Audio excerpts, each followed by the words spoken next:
Hello! Welcome! I hope that you've had a wonderful day so far and that you've treated yourself nicely, okay? Today we're gonna watch a video and we're gonna react again to one of Max0r's videos. We had so much fun on stream watching Revengeance, and he does such a crazy, trippy editing job. I just love it. So I decided to do another one, and the one that popped up recommended to me was the incorrect review of Cyberpunk, which I thought, well, I had to do that. Everybody has such great opinions about Cyberpunk in general. I know they've done a lot of fixing to it, but just, you know, the controversy in the beginning, the wait, and then the putting it off, and then the bugs, and the console problems. Oh yes, I can't wait. We're gonna, and then some of the gameplay. Cyberpunk was one of those games where I started it, and I was excited to play. And when I messed around with my settings on my PC, it worked pretty okay. But then a few of the issues actually caught me off guard, and I never finished it.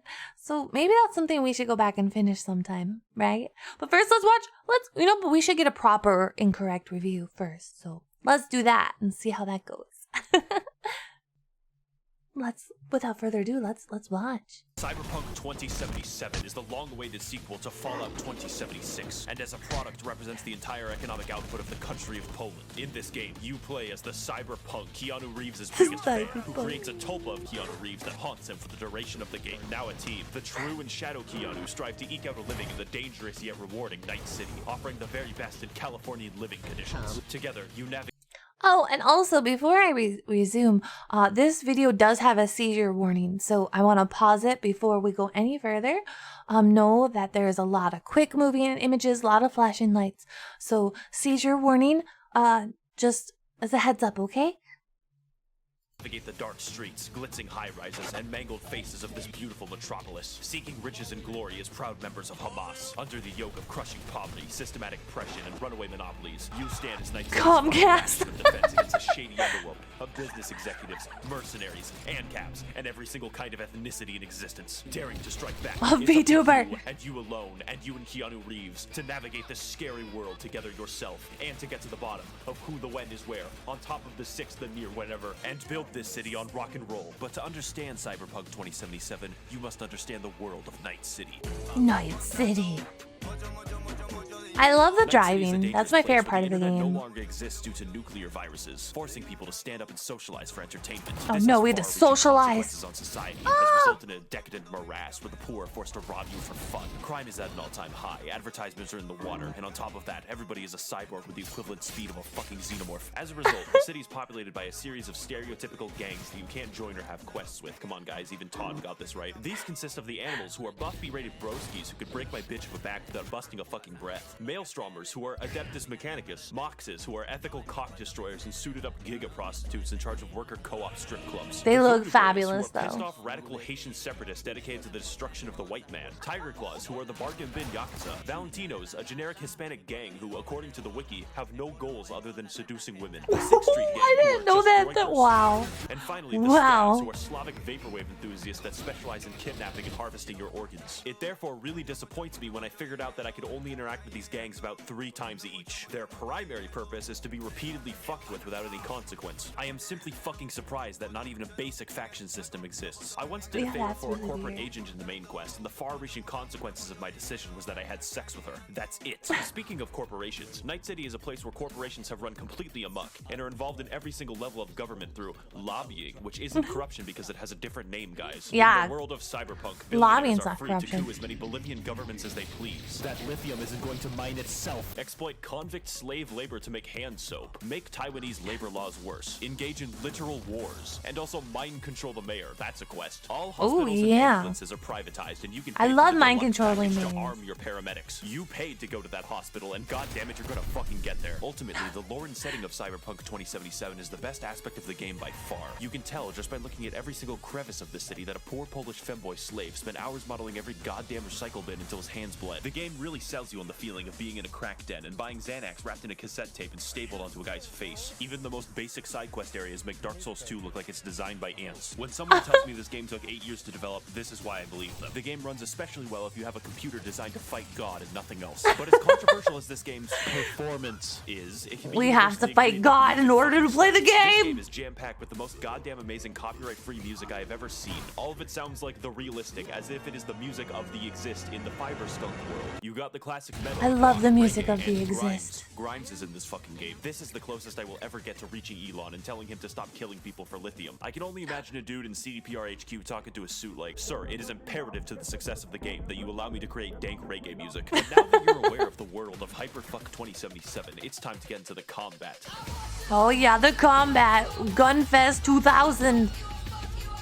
When you first play the gameplay mechanics won't seem that complex, and every enemy is kind of a bullet sponge. This will persist until you unlock the gigantic mantis blades that protrude from your arms and fly 50 feet forward into most enemies like a xenomorph. This is the only goddamn RPG besides Skyrim where melee isn't just viable, it's fucking optimal. I didn't even try to hack or do stealth after I figured this out. I just Ultimately, the game cut is everybody to great pieces. in terms of damage numbers and lets you experiment with maybe 2 or 3 different main specializations. His with head just basic popped shooter off. Oh my gameplay. goodness. If you stick to a basic rifle and try to do something like aim at enemies like a fucking idiot, you're gonna have a bad time. So what I recommend is stacking crit damage over several orders of magnitude with a revolver and insta-killing every single enemy you see. Any shooter that encourages you to be mobile in a fight is more fun than sitting in a corner and blinking, and Cyberpunk That gives a is lot of super incentives true. to move. Cyberpunk is also a game where you not only modify skills in a tree, but metal in a body, such as passive bonuses that I don't care about, and the goddamn gorilla arms. Do I need to say more? You can return to monkey. Gorilla arms, return to monkey! Specializations. It seems that there isn't much variety in how you specialize. Whatever happened to Skyrim giving an entire skill tree dedicated to just being a werewolf? Tech pistol, smart pistol, stupid pistols, revolvers, bird fire? Have bonuses for all of them or none of them. The combat is fun, but there isn't that much to it, which is why it reminds me of Borderlands. There's also the driving gameplay, and it feels like ice skating on a pool of frozen lubricant. I like Dozens of driving. ropes are in the way. Driving Cars have to didn't stop bother the me distance at of all. several fucking city blocks and want to drift for literally every Maybe turn. I'm It a is better faster in driver this than game to most. delete your Even though save file I and don't create a new one to drive, travel you back know? to your fucking house. This is because Night City ran out of rubber in the year 2040 and have subsequently been making tires out of the increasingly rotted corpse of the Michelin Man.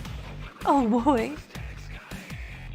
Open When it comes world. to the open world or dynamic gameplay, I'm really glad that it didn't take the GTA 5 route where you play tennis once and then get fucking bored. Mr. Boss for the win here, and in this video I'm going to be showing you guys a full-length tennis match. Instead, the game Oh, saturates boy. itself with small, numerous side quests where 90% of the time you're paid to go somewhere, kill everyone, and then leave with no nuance.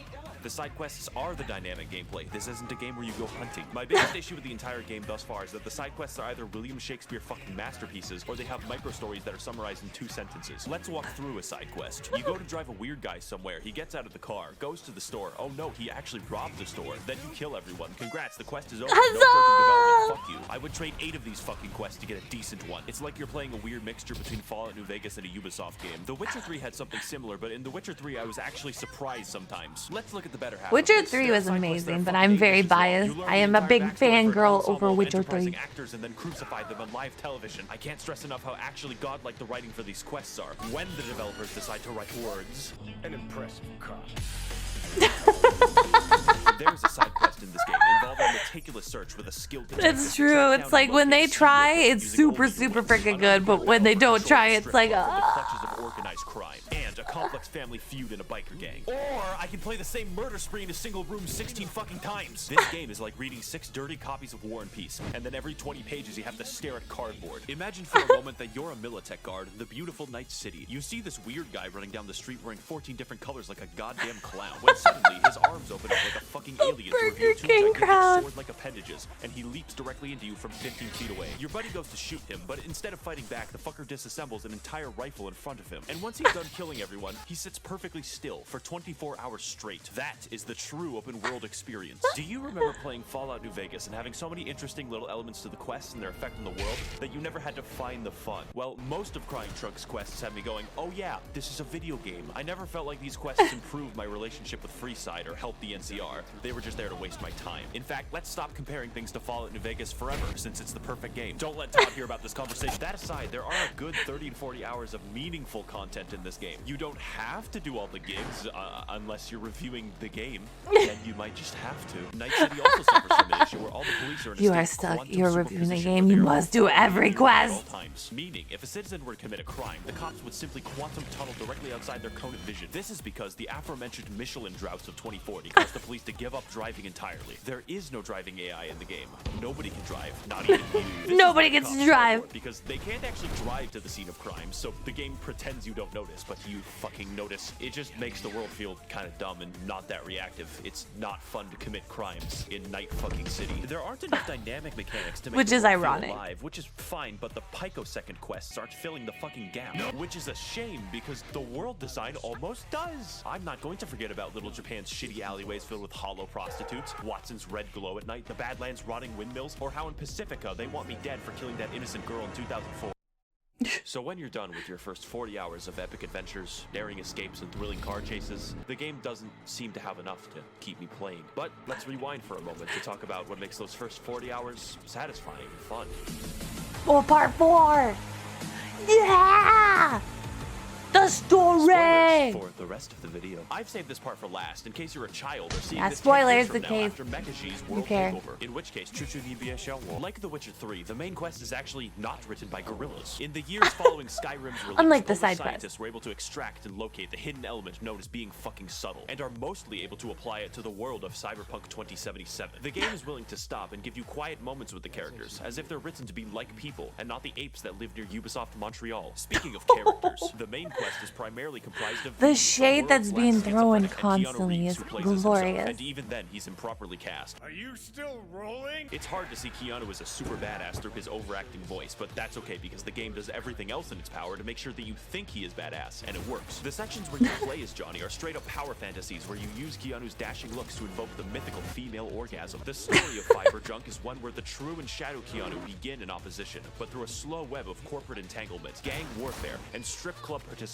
learn to love one another and grow as people, except only Johnny grows as a person. This is for the best because V can look like Peter Griffin, and goddammit, Oh my god, I don't. Oh my god, is that a real thing? that I love and can understand their fuck mentality. For most villains like Placide, you don't even think of them as villains, just Hang on, we have to stop. learn to love one another and grow as people, except only Johnny grows as a person. This is for the best because V can look like Peter Griffin. And Oh my goddammit, god, you see that? Oh, hang on, I gotta go back. We have to go back. We have to go deeper. Damn it, I want to roleplay as Peter fucking Griffin. No, no, we have to go back. I have to find. I could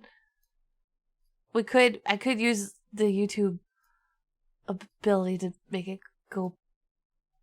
He can look like Peter Griffin. Look how beautiful he is! Oh my gosh. Oh my gosh, that's so. Oh my god. Oh my god. Ah! Oh my god. Oh my god.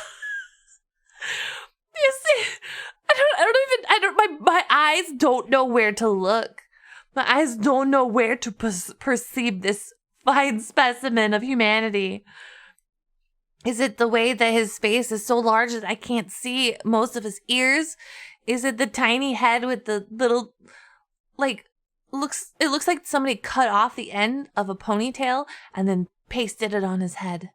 Or maybe it's the way his glasses are so circular, it just fits his face too well to make his eyes pop out. Or maybe it's the nose, just the really round triangle, which is odd to say because you feel like it shouldn't go together, but somehow it does. We have to move on now. I can't look at this anymore.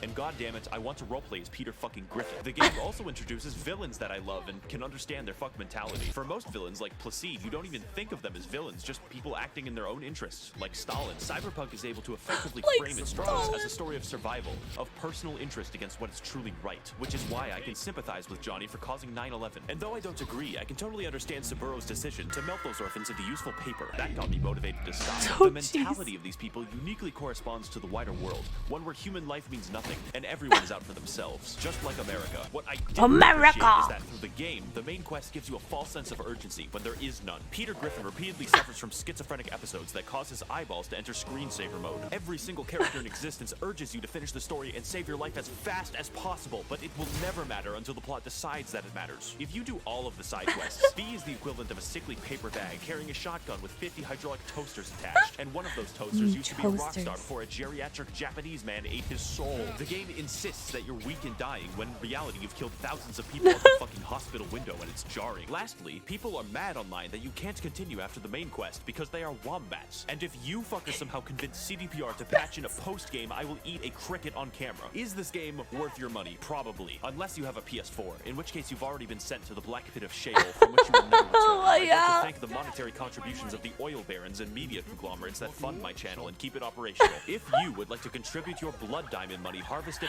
Oh my gosh, okay, that was pretty funny. I like that a lot. We'll go back.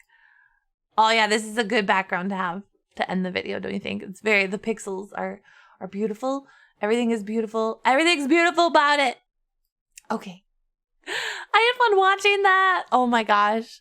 I just love how he manages to weave in some compliments and things he actually likes, but it's so layered. Again, like an onion. We've been mentioning onions a lot lately. Anyway, I don't even like onions. Anyways, but he layers it so well with insults. I love the unapologetic nature of his memes. Memes. Well, I hope you had fun watching that with me. And Max0r, you'll never see this, but if you do, you're amazing. And I appreciate the computers that you probably have sacrificed to make all these videos. I remember when we watched the Revengeance one, we did that one on stream, and he did a snapshot of all the different elements that he puts into making the video. Oh my God.